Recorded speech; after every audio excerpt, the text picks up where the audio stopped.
এর আগের ভিডিওতে আমরা মাদার ক্যাশবুক সম্পর্কে বিস্তারিত আলোচনা করেছি, কিন্তু কিছু পার্ট ছাড়া পড়েছে। তো সেটাই আপনাদেরকে দেখাবো, বিশেষ করে ডেট, কিভাবে ডেট আপনি উল্লেখ করবেন। এখানে দেখেন আমি একটা লিখে রেখেছি, এটা আমাদের রিসিভ পার্ট, আর এইটা হলো আমাদের পেমেন্ট পার্ট মাদার ক্যাশবুকের। মাদার ক্যাশবুকটা আপনাদেরকে এক নজরে একটু দেখিয়ে নিই। এই আমাদের মাদার ক্যাশবুক। এই যে এখানে আপনারা যদি একটু লক্ষ্য করেন তাহলে এখানে টোটাল কলাম পাবেন কয়টা? রিসিভের ঘরে আপনি টোটাল কলাম পাবেন 32টা। একইভাবে আমি যদি নিচে আপনাদেরকে নামিয়ে একটু দেখি, অর্থাৎ পেমেন্টের পার্টও আপনি সেই একইভাবে ঘর পাবেন। এই যে দেখেন 63 পর্যন্ত আছে, তার মানে এখানে আপনি ঘর পাবেন 31টা। এবার বাম দিকে যে ডেটগুলো সেগুলো কিভাবে লিখবেন সেটাই আপনাদেরকে আমি বিস্তারিত আজকে একটু বলবো। তো আমি সাপোজ ধরে নিলাম যে আমার অ্যাডমিশন ফি বাবদ 9800 টাকা। আগের ভিডিওতে আমি দেখিয়েছি 9800 টাকা ছাত্রছাত্রীদের কাছ থেকে তুললেন। এবার ছাত্রছাত্রীদের কাছ থেকে কোন ডেটে তুললেন সেটা আপনার কিন্তু বিবেচ্য বিষয় নয়। আপনি কোন ডেটে টাকাটা জমা করছেন সেটাই কিন্তু আপনাকে এই রিসিভের ঘরের এই জায়গাটাতে লিখতে হবে।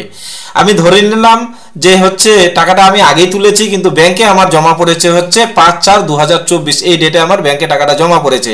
তাহলে আমি যখন মাদার ক্যাশবুকে লিখব, ব্যাংকের ডেটটাই কিন্তু আমি রিসিভের ঘরে লিখব। আমি ধরেন যে 1 তারিখে এপ্রিল মাসের 2024 সালের এপ্রিল মাসের 1 তারিখে ছাত্রছাত্রীদের কাছ থেকে টাকাটা তুলেছি, কিন্তু আমি সেই 1 তারিখ লিখবো না। আমি যেই ডেটে ব্যাংকে টাকাটা জমা করেছি, অর্থাৎ ব্যাংকের বইয়ে যে ডেটটা উল্লেখ হবে সেই ডেটটাই আপনাকে এখানে লিখতে হবে। যখন আপনি মাদার ক্যাশবুকে টাকাটা তুলবেন কিংবা সাবসিডিয়ারি অ্যাকাউন্টে যখন তুলবেন, তখন আপনাকে সেই ডেটটাই, ব্যাংকের ডেটটাই দিতে হবে। তাহলে 9800 টাকা সেই অনুযায়ী আমি এখানে লিখে নিলাম অ্যাডমিশন ফি বাবদ। এখন যখন আপনি পেমেন্ট করবেন, পেমেন্ট বলতে কি, 9800 টাকা তো আপনি নিজের কাছে রাখতে পারবেন না। এটা আপনাকে কি করতে হবে, আপনার যে ট্রান্সফার ডেভেলপমেন্ট যে ফান্ড, সেই অ্যাকাউন্টে তো আপনি টাকাটা জমা করেছেন। তাহলে এই মাদার ক্যাশবুক থেকে আপনার ডেভেলপমেন্ট ফান্ডের জন্য একটা সাবসিডিয়ারি অ্যাকাউন্ট থাকবে বা রেজিস্টার থাকবে, সেই রেজিস্টারে আপনাকে কি করতে হবে, ট্রান্সফার করতে হবে। তাহলে আপনি রিসিভ করলেন কোন ডেটে? 5/4/2024, এই ডেটে রিসিভ করলেন, অর্থাৎ ব্যাংকের বইয়ের যে ডেট সেই ডেটে আপনি ভাববেন যে রিসিভ করেছেন। যদিও আপনি ছাত্রছাত্রীদের কাছ থেকে আগে টাকাটা তুলেছেন, কিন্তু সেই আগের ডেটটা আপনি লিখবেন না। যেই ডেটে ব্যাংকে টাকাটা জমা হচ্ছে সেই ডেটটাই আপনি এই রিসিভের ঘরে, মাদার ক্যাশবুকের যে রিসিভের যে ডেটের ঘর, সেই ডেটে আপনি লিখবেন। একইভাবে পেমেন্টের ঘরেও কিন্তু সেই ডেটটাই আপনার লিখতে হবে। অর্থাৎ এখানে আপনি দেখিয়েছেন 5/4/2024, তাহলে আপনাকে কিন্তু পেমেন্টের ঘরেও লিখতে হবে 5/4/2024। এবং আপনি কি লিখবেন? Transfer admission fee to development fund. Development fund বলতে আমাদের যে সাবসিডিয়ারি রেজিস্টার, যেটা ডেভেলপমেন্টের জন্য বা ডেভেলপমেন্টের যে অ্যাকাউন্ট, সেই অ্যাকাউন্টের জন্য যে আপনি সাবসিডিয়ারি রেজিস্টার মেনটেন করবেন, সেই রেজিস্টারটাকে আমরা এখানে নাম দিলাম ডেভেলপমেন্ট ফান্ড। তাহলে সেই ডেটেই আপনি মাদার ক্যাশবুক থেকে ট্রান্সফার করে দিলেন কোন ফান্ডে? ডেভেলপমেন্ট ফান্ডে। যদি আপনি এই ডেটটা সেম না রাখেন, এখানে যা ডেট থাকবে এখানেও যদি সেম ডেট না রাখেন, পরে যদি ডেট রাখেন, তাহলে কিন্তু টাকাটা আপনার ক্যাশ ইন হ্যান্ড হয়ে গেল। অর্থাৎ সাপোজ আপনি ধরলেন 1 তারিখে ছাত্রছাত্রীর কাছ থেকে টাকাটা তুলেছেন, তাহলে যদি আপনি এখানে 1 তারিখে লেখেন, এবার ব্যাংকে টাকাটা আপনি 5 তারিখে জমা করলেন, তাহলে আপনি এখানে কি করবেন? 5 তারিখ যদি লেখেন, তাহলে কিন্তু 3 দিনের জন্য আপনার টাকাটা ক্যাশ ইন হ্যান্ড হয়ে গেল। তখন আপনার কি করবে? অডিটর অডিট রিপোর্টে আপনার অবজারভেশন দিতে পারে, এবং আপনার কাছ থেকে একটা মোটা টাকা অডিটর কিন্তু নিয়ে চলে যেতে পারে যদি অবজারভেশন না দেওয়াতে চান। তাহলে এইভাবে কিন্তু অডিটর আপনার কাছ থেকে টাকা পয়সা তুলতে পারে। তার জন্য আপনি অবশ্যই কোন ডেটে ছাত্রছাত্রীদের কাছ থেকে টাকা তুললেন সেটা বিবেচনা করার প্রয়োজন নেই। কোন ডেটে আপনার টাকাটা ব্যাংকে জমা হচ্ছে সেই ডেটটা উল্লেখ করবেন। এর সঙ্গে সঙ্গে আমি আরেকটা কথা আপনাদেরকে এখানে বলেছিলাম, স্যালারির ক্ষেত্রে যে নন এসএস এর অ্যামাউন্টটা এখানে লিখেছি, তাহলে এসএস এর অ্যামাউন্টটা কি করব? নিচে লিখবো।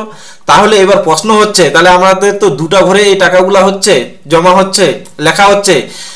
এখানেও তাহলে নন এসএস এর যখন আপনি এসএস এর যখন লিখবেন, তাহলে এখানেও একইভাবে অ্যামাউন্ট থাকবে। তখন আপনি ডেইলি টোটালটা কিভাবে করবেন? এই এসএস এ যতগুলো পাবেন নন এসএস এর সেই অ্যামাউন্টটা, এবং এসএস এর যে অ্যামাউন্ট সেই অ্যামাউন্টটা সবগুলাই আপনি একেবারে যোগ করবেন। টোটালটা এভাবে আপনি কি করবেন? যোগ করবেন। যোগ করে আপনি কি এভাবে ক্রস অনুযায়ী ডেইলি টোটালটা লিখবেন।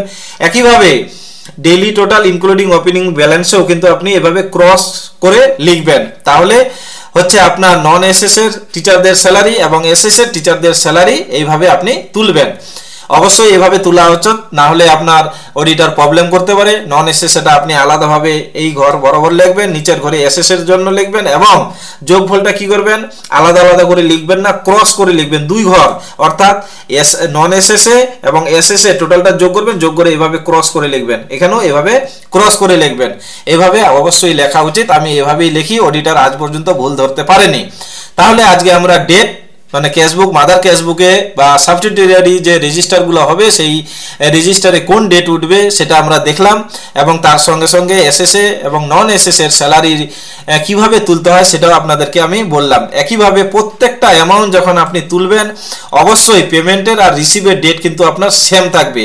এখানে রিসিভে যে ডেটটা উল্লেখ করবেন, দেখেন এখানে আমি রেজিস্ট্রেশন ফি এমপির 20/4/2024 তারিখে হচ্ছে দেখিয়েছি, পেমেন্টের ঘরেও কিন্তু আমি সেই ডেটটাই হচ্ছে এখানে আপনাকে দেখাতে হবে।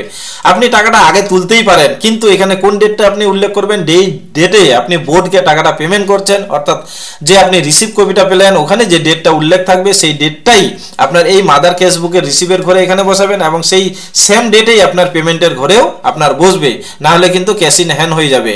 তাহলে ডেট সম্পর্কে আমাদের একটা সুন্দর ধারণা তৈরি হয়ে গেল। এইভাবে প্রত্যেকটা পেজে আপনাকে এভাবেই লিখতে হবে। এরপরেও যদি ডেট এবং এসএসএ ও নন এসএসএ এর অ্যামাউন্টের যে যোগফল কিভাবে লিখতে হয়, যদি প্রবলেম হয় আমাকে অবশ্যই জানাবেন, আমি চেষ্টা করব যথাসাধ্য উত্তর দেওয়ার জন্য। আজকে এ পর্যন্তই, ধন্যবাদ।